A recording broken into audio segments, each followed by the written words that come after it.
E aí galera, tudo bem? Professor Wesley aqui, professor de História, e hoje eu tô mandando um abraço, um salve especial pra galera do sexto ano, porque hoje a gente vai continuar nossa matéria sobre o Egito, tá bom? Egito Antigo. Então eu gostaria já de pedir você que pegasse o seu livro didático, tá bom? Capítulo 4. Você vai pegar o seu livro aí lá na página 8, tá bom? Livro didático, capítulo 4, página 8. Hoje nós vamos falar um pouquinho sobre os períodos históricos do Egito. Então olha só, cara, quando a gente vai estudar sobre o Egito, você tem que se lembrar, você tem que pensar comigo, que nós estamos falando de uma civilização que começa no ano 3200 a.C., aí no seu livro, ó, 3200 anos antes de Cristo, e vai acabar no ano 30 antes de Cristo. Então, cara, é uma civilização que tem 30 séculos, são 3.000 anos. Só para você ter uma ideia do que eu estou dizendo, nós aqui vivemos aquilo que a gente chama de civilização cristã, porque o marco histórico principal da nossa civilização é o nascimento de Cristo. Então a civilização cristã, ela tem 2020 anos. Então isso quer dizer que nós ainda não vivemos na civilização cristã tudo aquilo que os egípcios viveram durante o tempo em que a história deles foi contada. Então você há de concordar comigo, cara, que é tempo pra caramba. Não dá pra gente estudar todo esse tempo de uma vez só. Então o que os caras fizeram? Fizeram uma divisão, dividiram a história do Egito em períodos. Quando a gente estudou lá sobre pré-história, quando nós estudamos sobre pré-história, lá no início do ano, no primeiro capítulo do seu livro didático, você se lembra que tinha lá um processo que para estudar a história, a gente faz esse processo de periodização. Então o que é periodização? É eu pegar a história e dividir ela em períodos. É o que os caras fizeram, então, aqui na história do Egito. Quando a gente pega, então, a história do Egito, nós temos aí no seu livro didático, vou colocar ele aí para você ver, nós temos aí a divisão em 4 períodos. Há outras divisões, há outras periodizações, mas o nosso livro adaptou essa aqui para ficar mais fácil de você entender, para ficar assim mais bacana, mais simples de você entender. Então, nós vamos estudar 4 fases da história do Egito. Nós vamos estudar uma fase que a gente chama de Antigo Reino, nós vamos estudar uma fase que chama de Médio Reino e nós vamos estudar uma fase que chama de Novo Reino e a Baixa Época. Então, Antigo Reino, Médio Reino, Baixo Reino e Novo Reino e Baixa Época, ok? São as 4 fases que nós vamos estudar, tá aí no seu livro didático, ok?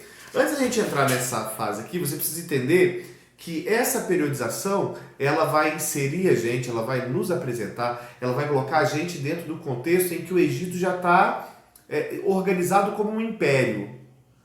Mas você concorda comigo que não foi assim um dia o Egito acordou, os caras acordaram e decidiram, falaram assim, não, agora a gente vai se organizar como um império, vamos eleger um faraó aqui e agora a gente vai... Não, não foi assim.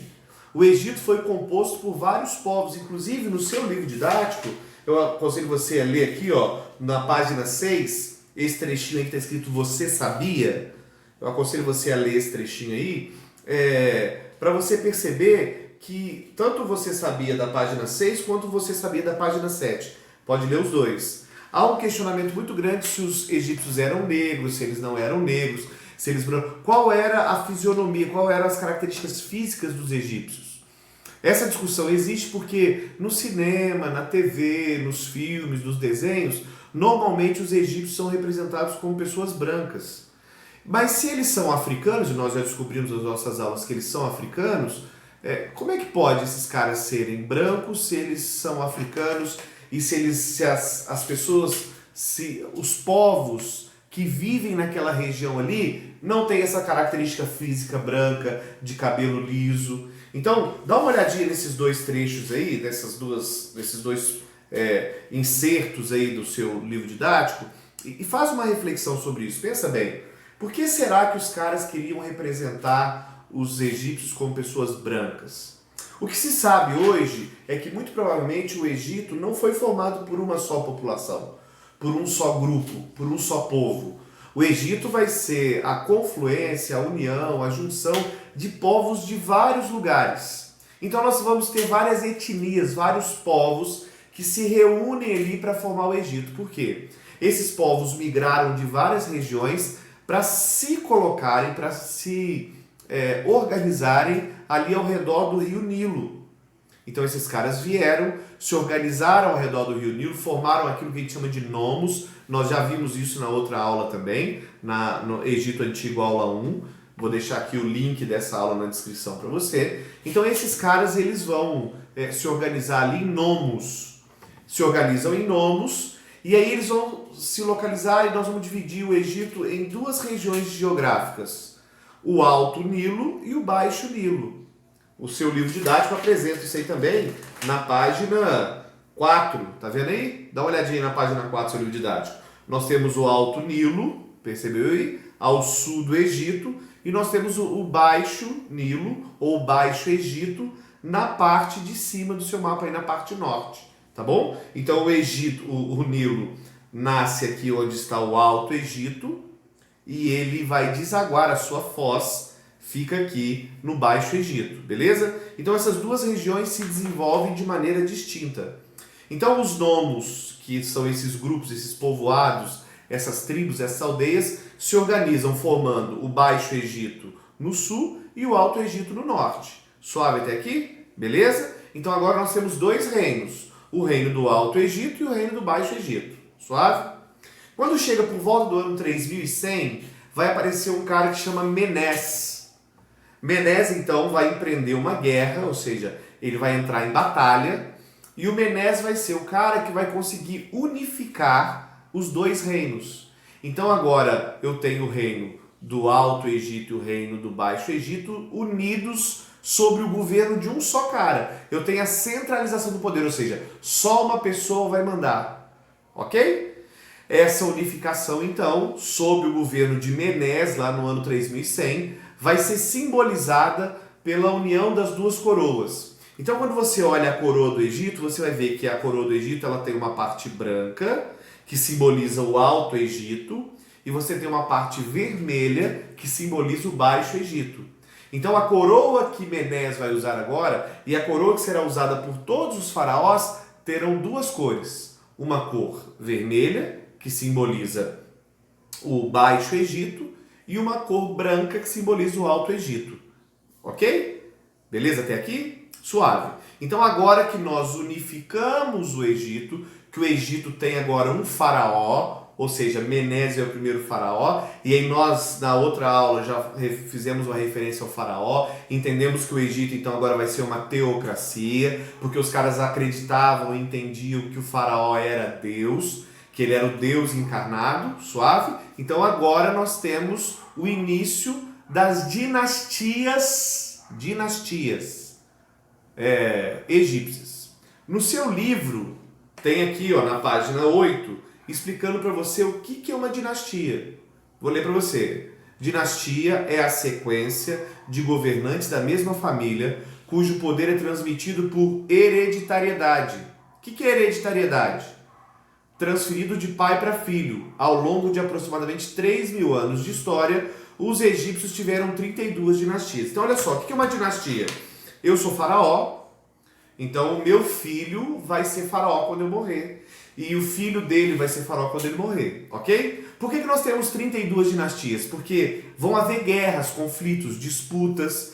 E nessas guerras, conflitos e disputas acaba, velho, que em algumas ocasiões o meu filho, quando ele vai assumir o trono, depois que eu morri, ele acaba sendo assassinado também. E aí os meus familiares são assassinados, havia muita violência nesse período, e aí esse grupo que assassinou o meu filho subia ao poder, e aí começava uma nova dinastia. Uma dinastia diferente daquela que era a dinastia que eu fundei, ok? Então havia essa diferença, havia essa formação, havia esse conjunto de poderes, ou seja, havia um conjunto de famílias que vão governar o Egito e essas famílias vão se sucedendo no poder. Inclusive, essas famílias que formavam as dinastias das quais os faraós faziam parte, nem sempre foram egípcias.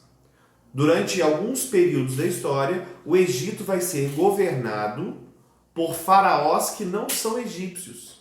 Faraós que são de outros povos que invadiram povos que invadiram o Egito, e ao invadir o Egito, dominando o Egito, se tornaram também faraós. Suave? Entendido isso, então agora, galera, vamos pra gente determinar aqui quais foram as fases do Egito, tá bom? Esse é um resumo na nossa aula, no nosso encontro semanal. A gente vai falar um pouquinho mais sobre esse tema. Esse aqui é só para você já chegar afiadinho na nossa aula, tá bom? Então, o primeiro período que a gente vai destacar aqui, depois dessa unificação que nós falamos das coroas por Menés, a gente precisa falar sobre o Antigo Reino. O Antigo Reino é o período em que nós vamos ter as grandes construções do Egito. É o período onde nós temos, assim, as divisões sociais do Egito, aquelas divisões sociais que nós estudamos na aula 1, do faraó, nobres, sacerdotes, escribas, militares, artesãos. Aquela divisão social ela vai ser assim implementada ao extremo, sabe? É nesse momento aqui que a gente começa a ter aquela estratificação social, onde a diferença social começa a ficar muito evidente, onde as funções sociais ficam muito evidentes. E talvez a parte mais importante para que nesse período do Antigo Reino a gente tenha essa diferenciação social são as grandes obras, né? Então nós vamos ter obras de irrigação, ou seja, obras de canais, mas nós vamos também ter aqui as construções de grandes pirâmides, como é o caso de Quéops, Miquerinos e Quéops, né?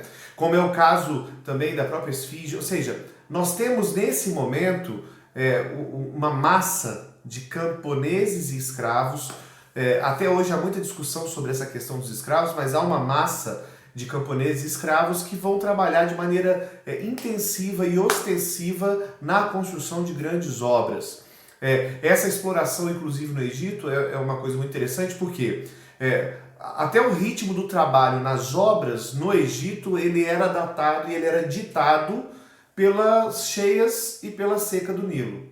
Ou seja, durante o período de cheia do Nilo não dava para os caras trabalharem na agricultura, porque aquelas áreas que eram agricultáveis, ou seja, o lugar onde eles plantavam as coisas, estava inundado. Então, nesse período do ano, o faraó levava esses caras para trabalhar na construção de pirâmides, na construção de vales, na construção de grandes celeiros para poder colocar o alimento que havia sido colhido. E na época em que o Nilo voltava para o seu eixo, ou seja, na época da seca do Nilo, os caras então eram deslocados, ou grande parte deles eram deslocados para a agricultura. Durante esse período então do Antigo Reino, a gente vai ter uma exploração muito grande. Isso vai levar lá por volta do ano 2400 a.C. a uma série de revoltas, o que vai enfraquecer o Egito. O Egito começa uma verdadeira guerra civil.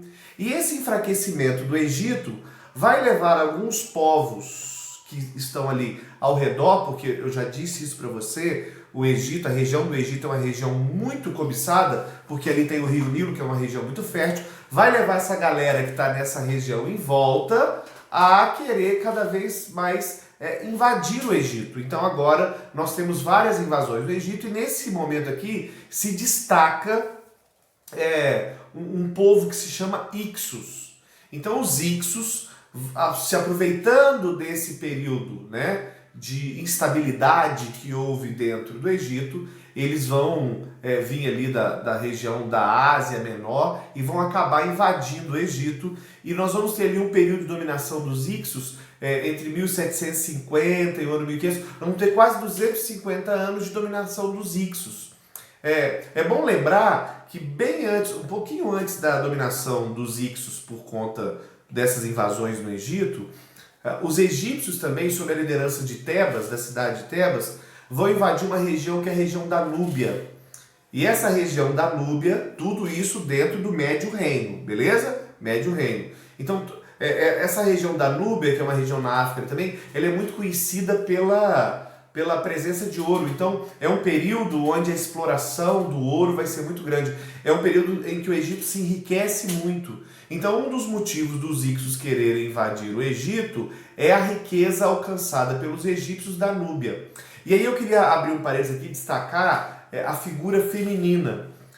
Nas sociedades africanas, nós vamos estudar isso no capítulo 5, nas sociedades africanas, nós temos uma sociedade muito mais matriarcal do que uma sociedade patriarcal. O que isso quer dizer? Nas sociedades africanas, a figura da mulher, a figura da descendência não vem do homem, vem da mulher. Ou seja, nas sociedades africanas, quem define a hereditariedade, quem define a linhagem é a mulher, não o homem.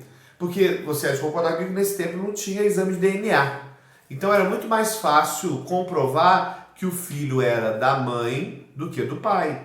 Ou seja, eu tenho certeza que essa aqui é a mãe desse faraó porque ela pariu ele, ok? Então, nas sociedades africanas, a mulher já tem uma característica assim de sacerdotisa. Nós, inclusive, vamos ter durante alguns períodos no Egito mulheres como faraós. Então, essa importância feminina, ela é herdada no Egito por essa influência núbia, pela influência desse reino núbio, que vai ser invadido pelo Egito durante o Médio Reino e que vai acabar depois sendo sucumbido pela invasão dos Hicsos. Ok até aqui? Show? Beleza. Passando então o período do Médio Reino, a gente tem a cidade de Tebas voltando a ser importante, uma reorganização. Eles vão expulsar então os Hicsos que haviam se colocado no norte, ali no norte do Egito, próximo do delta do Nilo lá. Eles vão se organizar, e aí quando os tebanos, que são egípcios, conseguem expulsar os Hicsos, começa um período que a gente chama de período de Novo Império, que vai do ano de 1500 até o ano de 1085 a.C. Durante o período do Novo Império, os egípcios vivem o ápice da sua civilização. Eles conseguem uma expansão militar muito grande. Eles vão conquistar a região da Palestina, eles vão conquistar a região onde era o Império Persa, eles vão fazer uma expansão territorial muito grande durante esse período do Novo Reino.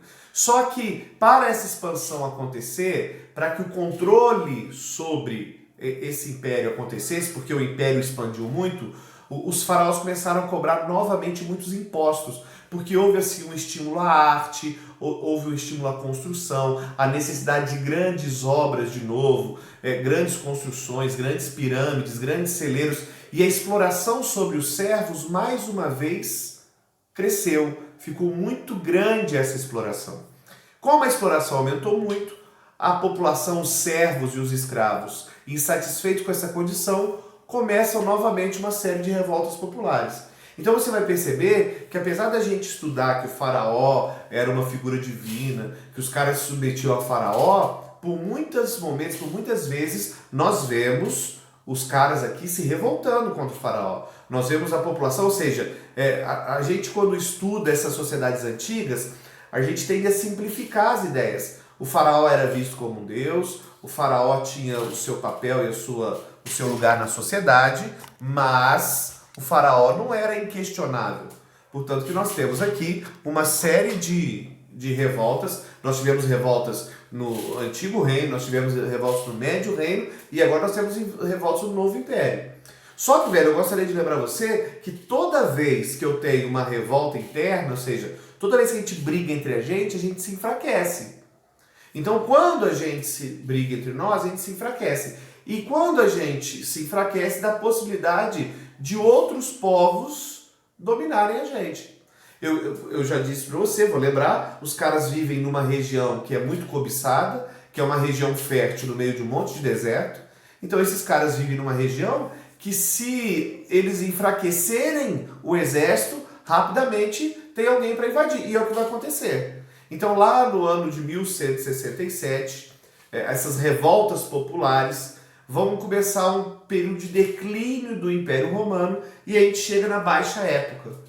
Baixa Época, a gente vai narrar aqui do ano 664 até o ano 30 a.C., aproximadamente, não é para você decorar, você não precisa ficar apavorado com essa ideia, mas entre esse período aqui a gente começa então um processo em que o Egito vai entrando em decadência. Decadência porque os conflitos internos vão enfraquecendo a economia, a política, o exército, e aí ele vai começar a sofrer uma série de invasões. No século VI, ele vai ser invadido pelos persas, na grande expansão persa, né? Os persas começam ali um processo de conquistas de várias regiões. Quem conquista o Egito é Cambises, nós vamos estudar isso esse ano ainda, no Império Persa. Cambises conquista o Egito, um imperador persa.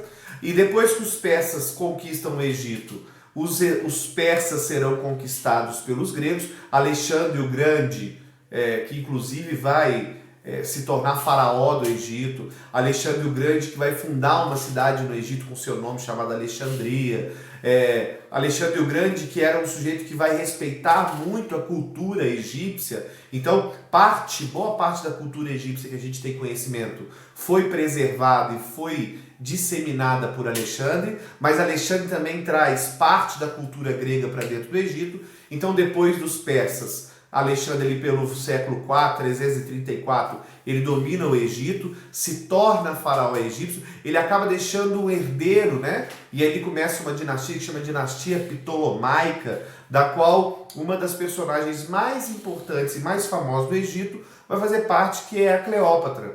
E aí os gregos então sucumbem, os romanos ascendem e por fim o Egito vai acabar sendo conquistado no ano 34 depois de Cristo, pelos romanos, e aí o Império Egípcio, esse grande Império Egípcio, começa a se esfacelar e perde a importância mundial que ele tinha até ali.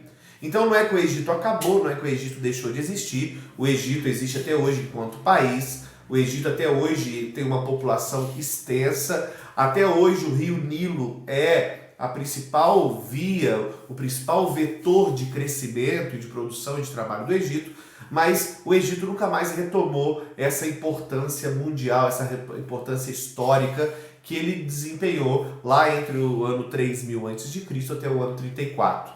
Então, aqui a gente tem o marco final da história do Egito Antigo, ok? Então, só dando um resumão do que nós vimos hoje, então, que o Egito é uma civilização que tem um período de história muito grande, são 3.000 anos de história, mais de 3.000 anos de história. Nós vimos então que os caras, para poder estudar o Egito, dividiram essa história em períodos, ou seja, nós dividimos a história do Egito em períodos para ficar mais fácil. Então a gente tem um período antes de haver um faraó, de haver um governo centralizado, que a gente chama de período pré-dinástico, que é esse período dos nomos, né, da organização dos caras em tribos, em aldeias, da organização dos caras em tribos e aldeias. Aí depois nós temos a formação do Reino do Norte, né, e do Reino do Sul, que nós vamos chamar de Baixo e Alto Egito. Aí nós temos um cara que chama Menés, que unifica isso tudo. E aí depois, então, nós temos os períodos, o primeiro período que vai do ano 2850 a 2150, que a gente chama de Antigo Reino, o período que vai do ano 2160 até 1730, que a gente chama de Médio Reino, e o período que vai de 1500 a 1085, que a gente chama de Novo Império, ok? Aí a gente tem a Baixa Época, que é o período da fragmentação, o período em que o nosso amigo Egito, que é a civilização egípcia, acaba se fragmentando, até que no ano 34 a gente tem um marco do final da história do Egito Antigo. Beleza, galera? Espero que tenha te ajudado, espero que você dê uma lida aí, tá bom? Na sua apostila, acompanhe o seu livro, faça os exercícios da página 7 sobre o Rio Nilo, vai ajudar você a ter essa percepção, e a gente se encontra na nossa aula online dessa semana, tá bom? Um abraço, fiquem com Deus.